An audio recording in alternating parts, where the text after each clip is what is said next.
Good morning, Canada. So, ganda ng weather ngayon, guys, ha. Saktong-sakto yung dating natin dito sa Canada. Hindi siya malamig. Kaya nung sinundo kami ni Jason, +9. So ngayon, guys, +7. So, goods na goods. Come on. Hold ka kay daddy. Yan. Yun nga lang, guys, no. Etong sasakyan natin, naiwan natin ng 2 linggo. Ayan, kaya sobrang dumi. Actually, dilagyan ko ng cover to, guys, buong katawan.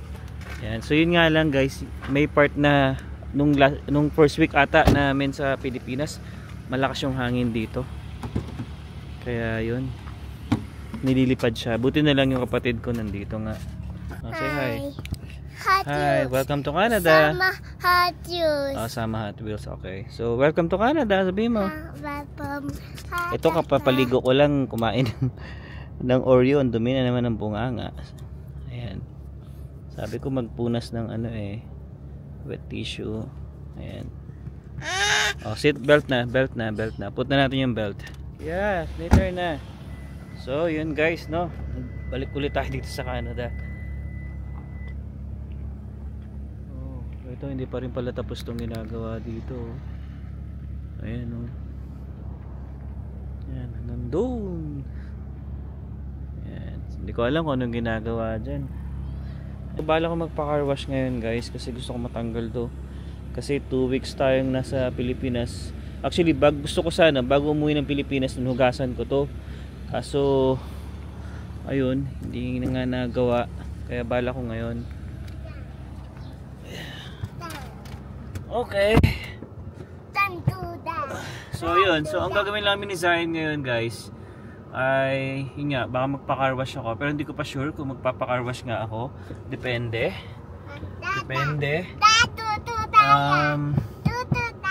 Tingnan ko muna pala kung may coins ako. Pwede ako magpa-car wash ngayon. Then after car wash, punta kami ng TNT at saka Walmart. So may bibilin lang tayong mga gulay para this week maluto natin.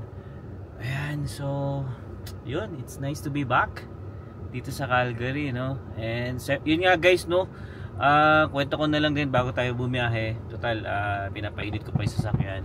Pagdating namin dito, guys, sa Canada, sa Calgary, talagang bagsak kami ni Emma, especially ako, guys, kasi wala akong tulog talaga sa aeroplano.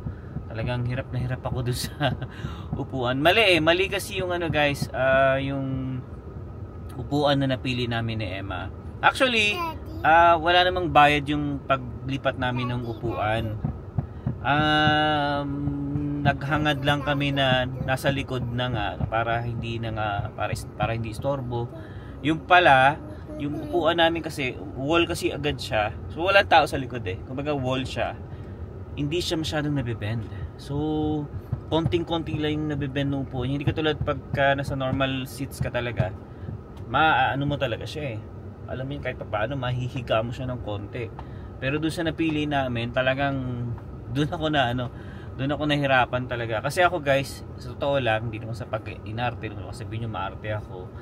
Kasi hirap ako makatulog pag hindi ako komportable talaga sa upuan or sa higaan, ganun. Minsan namamahay ako. Gaya nung pagdating namin sa Pilipinas, hindi agad ako nakakatulog. So, mga ganun lang naman time. Pero sa aeroplano talaga, sobrang hirap na hirap ako. Kahit even si Emma, pero kahit papaano si Emma nakakatulog. Tapos si Zion, talagang tulog kasi nasa lap namin si Zion Talagang maliit lang naman si Zion, so nahihiga namin si Zion. Tsaka may dala kaming unan. Tapos yun ako talaga, hindi ako masyadong nakatulog talaga nung buong biyahe namin. Siguro may idlip lang ako, pero ramdam mo pa rin yung paligid mo, sobrang babaw. Ayan, so yun, pagdating namin dito, bagsak talaga agad ako noon. Tapos ayun, pagkaalis niya, halos hindi na kami kumain ni Emma, although nagluto si Michelle ng munggo nga at saka pork chop. Hindi na talaga namin kinaya. Talagang nahiga na kami. Parang 6 PM ata, nahiga na kami. Ako, nagising ako, guys, kinabukasan na. So ganun yung pagod ko talaga sa biyahe. Kaya ang hirap ng cutting trip talaga. So dito na tayo guys sa aking pagkakarwasan dito sa Chevron. Sa may 58th Avenue lang dito guys. Yan. So mas gusto ko kasi dito kasi ano, yung $1 mo matagal. Unlike dun sa malapit sa amin, ako sobrang bilis talaga. Ano, yan, dyan ako nagpapakarwash. So buti na lang wala masyado ngayon nagpapakarwash, kaya goods na goods tayo. Pasok agad. Yan, dito tayo. Yun, no. O, diba? Ano lang to guys, hugasan ko lang yung labas. Ana. Ay, dito na tayo guys sa PNP. Ito si Zion, makulit. Gusto niya kunin yung maliit na ganitong cart. Eh, mas may hirapan tayo, di ba? Zion? Zion! Ah, ito. Bili tayo na to. Put it down! Guys, siya pa rin talaga yung nanalo. Kailangan pa rin talagang magganyan. Wala, iniyakan ako ng iniyakan. Ay, nako. Okay lang yan. So, sunod ka lang sa akin, ha? So, ang kailangan ko ay upo. Sana meron. Upo. Yes, upo. Lokay lupo. Naku, mukhang wala atang upo, ah. Yun lang. So, tingin natin dito. Mukhang wala nga guys.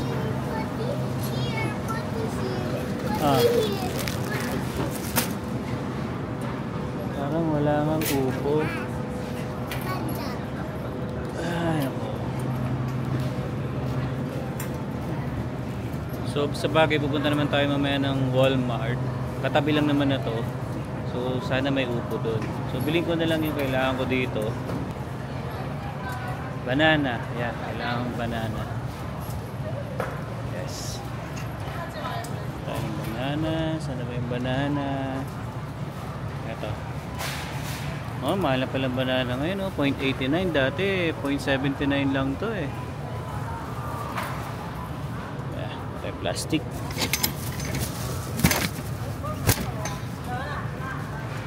Science, stay here. Ayun, talong. Wala akong talong. Then, talong. Doon tayo sa talong. Doon, sa talong. Come on. Talong tsaka sibuyas pala. Wala na rin pala kami. Tsaka kamatis. Ayun. Ayan. So, yung talong ngayon, guys, is $179. Then, yung sibuyas, $399. Isang ganito na siya. So, kuha na tayo. Ito, maganda, maliliit. Kasi pag malalaki, konti lang. So, dito tayo. Zion, stay here.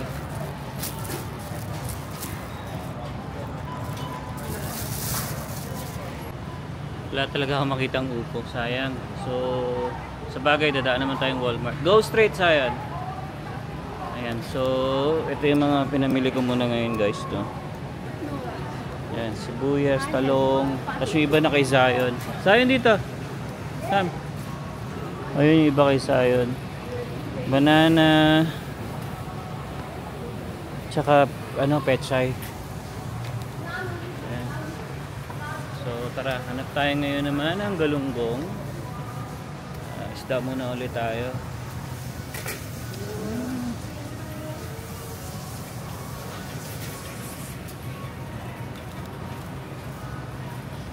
So dito guys, okay mamili dito.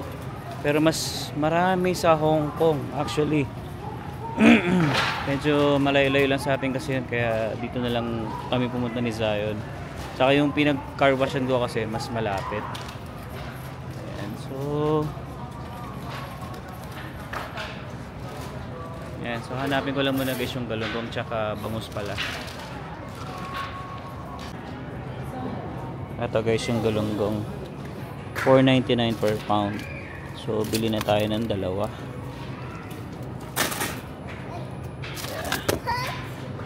Dalawa.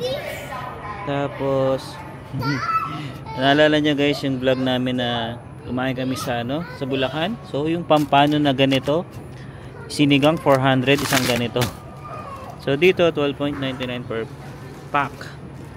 So mura na rin siya. Hindi na rin tayo niyan. Masarap din to eh. Tsaka bangus. Sarap tayo ng bangus. Isa lang. Yeah.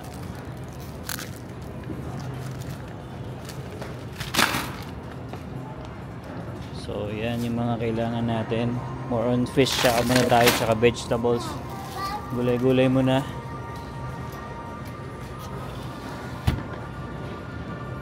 Yeah. Then yung basa, masarap din to guys eh, basa.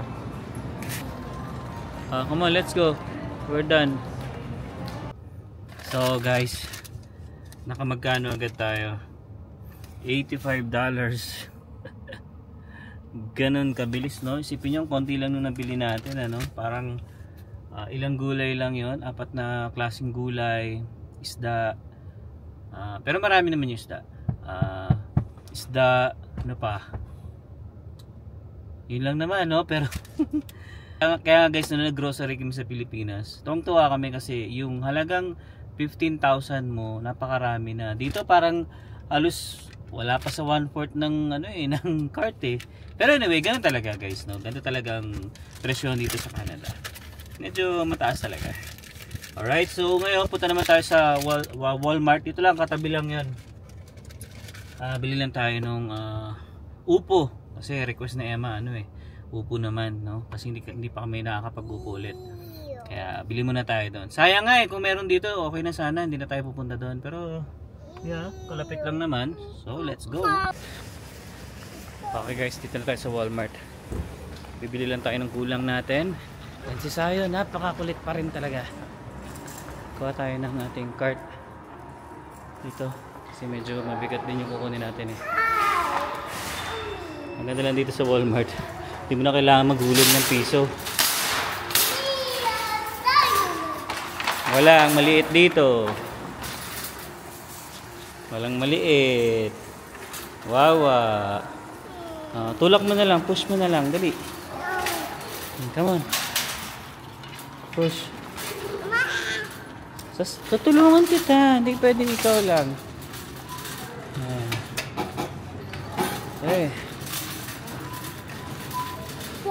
So, sana may upo. Kasi kung wala, magagata na lang ako ng tilapia. Ayun, merong upo. Kita ko na. Alright.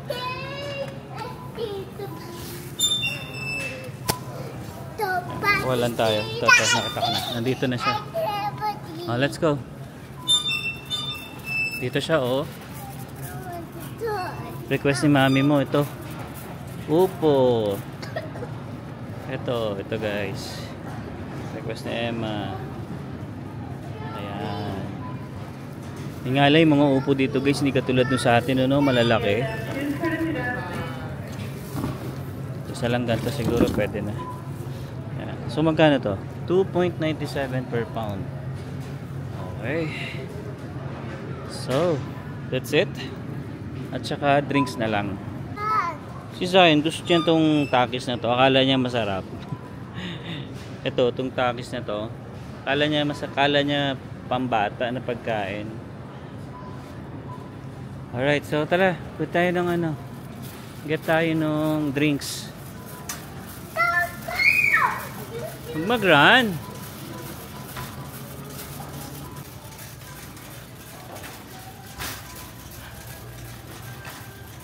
Shoutout nga pala kay Jason and Moira. Si Jason dito nag-work yun sa dito mismo sa Walmart na to. Here.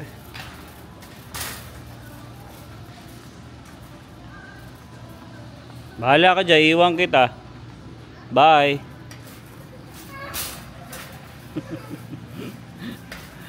Ayan, so bili muna tayo ng drinks dito guys. Ito binibili lang namin to guys ni Emma kasi mura lang siya. Kasi kasakalasa din naman siya kasi ng Coke tsaka Royal. Ito 1.27 lang yan. Yung ganito. Diba?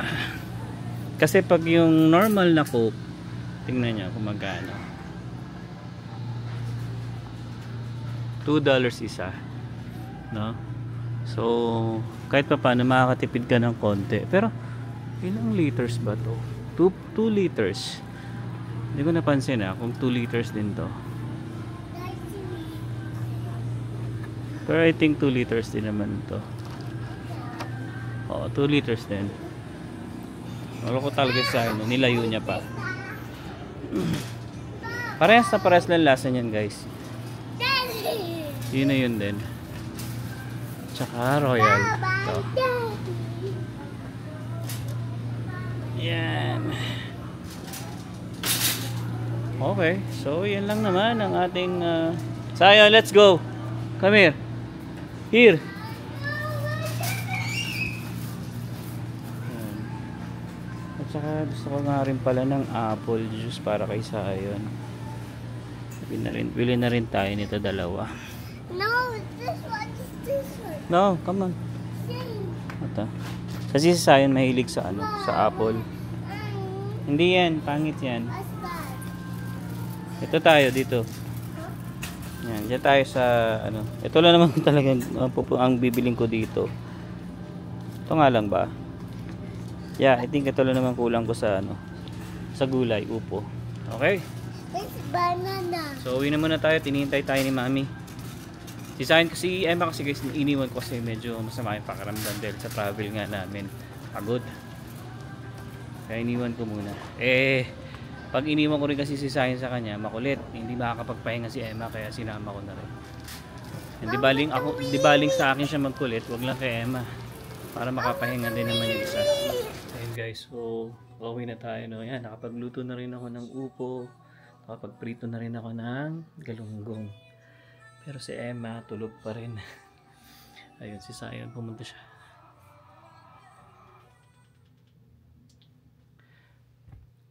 Ayan, pero si Emma guys, hanggang ngayon tulog pa rin sa sobrang pagod, ano. Ayan, so hinahayaan ko na lang. Tsaka yun, yung mga maleta namin, naimis ko na rin. Nakakapagod talaga guys. Tsaka ano, sakit sa ulo mag-travel. Pero hindi ako nagrereklamo.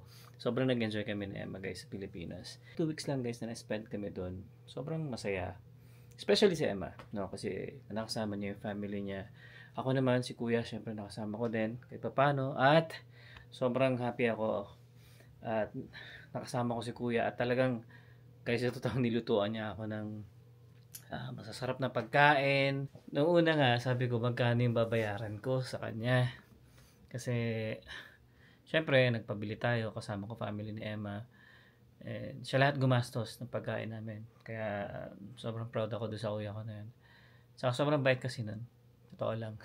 Sa lahat ng magkakapatid, siya yung maano talaga sa amin pagdating sa pagluluto, gawaing bahay. Ako totoo lang guys, tamad ako sa especially sa mga gawaing bahay.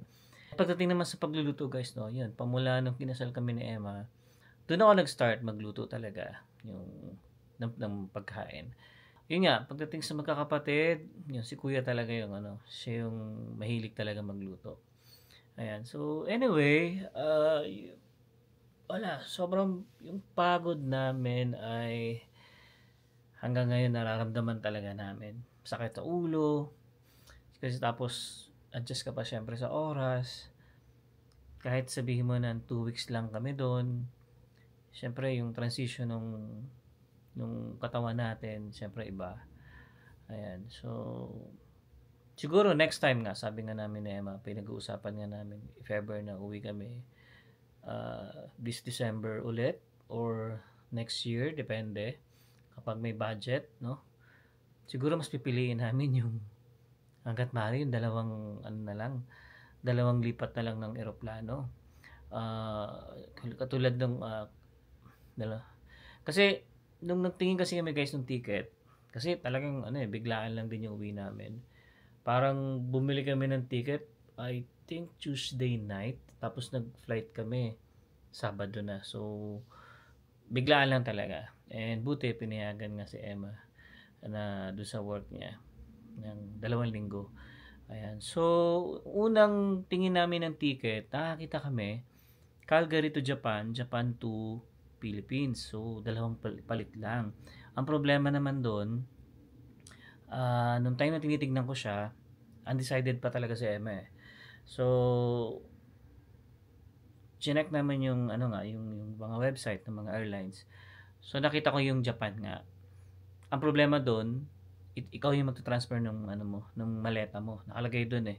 Ta-transfer mo yung maleta mo papunta doon sa panibagong airlines mo. Hindi katulad ng PAL, 'di ba? Pag kanya galing kami dito, Calgary to Vancouver, Vancouver to Philippines. So, automatic na yon na hindi na kami magta-transfer. Pero yung pabalik, I think kami yung kukuha pa rin sa Vancouver nun. Yan. Pero yung Japan, yun nga, pagdating ng Japan nga, ikaw yung magta-transfer ng bag mo. Ililipat mo lang doon sa next flight mo. So, yun yung nakita namin dati. Pero, nung time na bibili na nga kami ng ticket ni Emma, wala nang available sa Japan nga. So, nakakita kami medyo mahal na, mataas na. Especially yung mga PAL, no? Talagang grabe. Sa amin, kasi nung pumunta naman kami dito, ganoon din naman yung ginawa namin. Pilipinas to Korea. Korea kami noon. Korea to Vancouver. Vancouver to Calgary. Pero nung umuwi ako ng last year, ganito rin. Same din. Cathay Pacific din. 3 lipat din. Hong Kong din yung layover ko. Kaya medyo nakakapagod. Then ngayon nga, syempre, 3 kami umuwi. Nandun yung, syempre kahit papaano, nagtipid din kami kahit papaano. Pero, ano lang yun, yung biyahe namin is 22 hours. Lahat na. No? So may mas mabilis doon, yun nga, mas mahal nga lang. So, nahirapan lang naman kami. Especially ako, medyo naramdaman ko talaga yung pagod itong pabalik na dito sa Calgary kasi sabi ko nga 'di ba sa vlog ko, hindi ako komportable doon sa upuan na napili namin. So medyo hindi maganda. So mali nga kasi nag-change pa kami ni Emma ng seats. Kasi unang seats talaga namin sa gitna. So may katabi kami. So sabi ko kay Emma, try natin kasi may available nung nag-check online check-in kami. May available na 3 upuan nga. Yun nga kasi tapos window side pa siya. Kaya pinili namin siya. Pero hindi namin na-expect na yung alam talaga namin may wall kasi pinakadulo na Hindi lang namin ina-expect na hindi pala siya nabe-bend ng talagang bend na ganito. Parang konti lang. Kunyari yung normal seat mo, then gaganon ka lang ng konti. Unlike pag talagang yung normal seat, talaga makakaganon ka kahit papaano So doon ako nahihirapan. Talagang sakit ng ulo ko noon, guys. Nung pagsundo sa amin ni Jason nga. Yun. Konting kwentuhan lang dito sa bahay. Tapos nung umalis na siya, hindi na kami kumain ni Emma. Talaga natulog na kami 6:00 ng gabi na yun dito. Then nagising ako 6:00 na ulit ng umaga. So, almost 12 hours akong tulog talaga. Talagang bagsak talaga ako, guys. So, yun yung nakakapagod. Tapos, syempre, pagising mo, masakit pa yung ulo mo. Kasi Emma, hanggang ngayon, yun, nagpapahinga pa rin. Kasi nga, syempre, sa pagod din namin. So, yun lang naman, guys, yung vlog natin. At least, nandito na kami sa Canada ulit. And wala kami naging problema sa immigration. Sobrang mabilis lang. So yun guys sa mga kagaya naming open work permit, required talaga guys na kumuha ng OEC. Basta pag umuwi ka ng Pilipinas, gawin nyo na agad para alam nyo na yun, hindi nasagabal sa ibang araw nyo. Especially kung nasa Manila kayo, punta kayo ng POEA, then kami naman Bulacan, so pinili namin pumunta ng Pampanga kasi may nakapag-tip din sa amin nga yung lawyer din na minute namin sa SM, doon din sila kasi Sambales naman sila. Doon sila kumuha ng OEC. So, okay din naman kahit papaano. May pila siya. Nakita niyo naman yung vlog May pila siya, matagal din. Pero yun yung mas malapit kasi sa amin. Kaysa pumunta pa kami ng Manila, napaka-traffic. So, mas pinili na lang namin yun. So, yun. Kaya ang ginawa nga namin talaga ni Emma, yung paglapag pa namin ng Pilipinas noon, kinabukasan, ginawa na namin agad yung OEC. Then yun, pagbalik, pag check-in nyo pa lang, hahanapin na agad yung OEC nyo. So, huwag niyong kakalimutan guys kumuha ng OEC talaga. Importante siya. Hindi kayo makabalik ng Canada kung wala kayo nun. Kaya as much as possible, gawin niyo na agad siya. Then, sumunod yung sa permit nga ni Zion. Banggit na rin namin to nung during pauwi kami dito. Dun sa permit ni Zion is wala siyang ETA, no? Unlike dun sa permit namin ni Emma dalawa, meron na kaming ETA number. Pero si Zion wala. Kaya ang ginawa namin, bago kami umuwi ng Pilipinas, buti nga napansin agad guys ni Emma na walang ETA yung permit ni Zion. Kinuna agad namin siya. So, nagbayad lang naman kami ng $7. Then, after 1.5 hours ata, sabi ni Emma, lumabas na yung ETA number ni Zion. So, yun. So, importante yun guys, no? Wag nyo kakalimutan yun. Kasi, mamaya akala nyo yung anak nyo, merong ETA, tapos pagbalik nyo, nasa airport na kayo, wala pa pala. So, hassle yun. So, yun guys, no? I hope na nag-enjoy kayo sa vlog namin. And hanggang dito na lang. See you on the next one. Peace!